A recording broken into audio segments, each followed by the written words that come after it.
ओम शांति। आज 31 मई 2026 है और एक रस स्थिति के आसन पर बैठने के लिए आज बाबा ने हमें और भी आसन बताए हैं, जिन आसन पर बैठते ही हम एक रस हो जाते हैं। और अगर हम एक रस स्थिति के आसन पर बैठे रहें तो वो तख्त हमारे सदा के लिए हो जाते हैं। तो वो तख्त कौन से हैं? आइए जानते हैं आज के बाबा के अव्यक्त इशारों से। जब आप बच्चे अपने इस भ्रिकुटी के तख्त पर अकाल मूरत बन स्थित होंगे तो एक रस स्थिति के तख्त पर और बाप दादा के दिल तख्त पर विराजमान हो सकेंगे।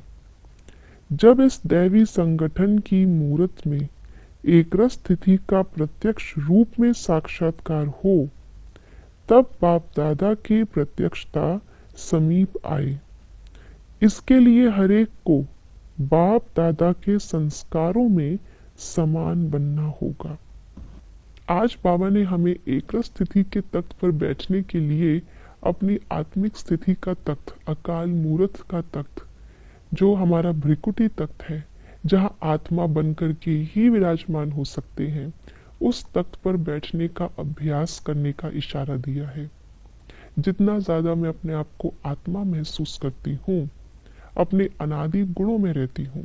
आत्मा समझने का मतलब बस ये नहीं है कि मैं चमकता हुआ सितारा हूँ, मस्तक के बीचों बीच बैठा हूँ, लेकिन मैं सितारा वहां बैठ के कर क्या रहा हूँ?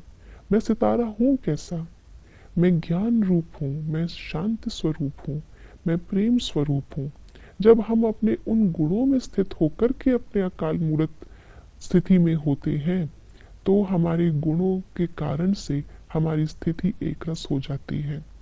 सामने जो कुछ भी हो रहा है, कभी शांति, कभी अशांति, कभी प्रेम, कभी ईर्ष्या, कभी घृणा, उन सब के बहाव में हम नहीं बंधते। तो इसलिए अपनी एक रस स्थिति पर रहने के लिए आत्म अभिमानी होकर के रहना है। इससे हम बाबा के दिल तख्त पर सहज बैठ पाएंगे। जब माया का वार नहीं, बाबा सहज याद है, तो दिल तख्त हमारा है। हमें दिल तख्त से बार बार उतारने वाले क्या होते हैं? हमारे संकल्प, जो हमारे गुणों के विपरीत चलते हैं। बाबा बार बार हमें दिल तख्त पर बिठाते हैं और हम बार बार संकल्पों के कारण से उतर जाते हैं। तो जब आत्मिक स्थिति के ही गुणों में रहेंगे तो बाबा के दिल तख्त पर भी हमेशा विराजमान रहेंगे। और बाबा चाहते हैं कि अभी एक दो बच्चा नहीं, पूरा दैवी संगठन, सारा ब्राह्मण परिवार ही ये पुरुषार्थ करे। जब विश्व के आगे मंच पर इतने सारे दैवी संस्कार वाले, एक रस संस्कार वाले, बाप दादा के दिल पर बैठे हुए बाप समान आत्माएं जब प्रत्यक्ष होंगी, तो उनकी उस संगठित एक रस स्थिति से ही बाबा प्रत्यक्ष होगा। ओम शांति।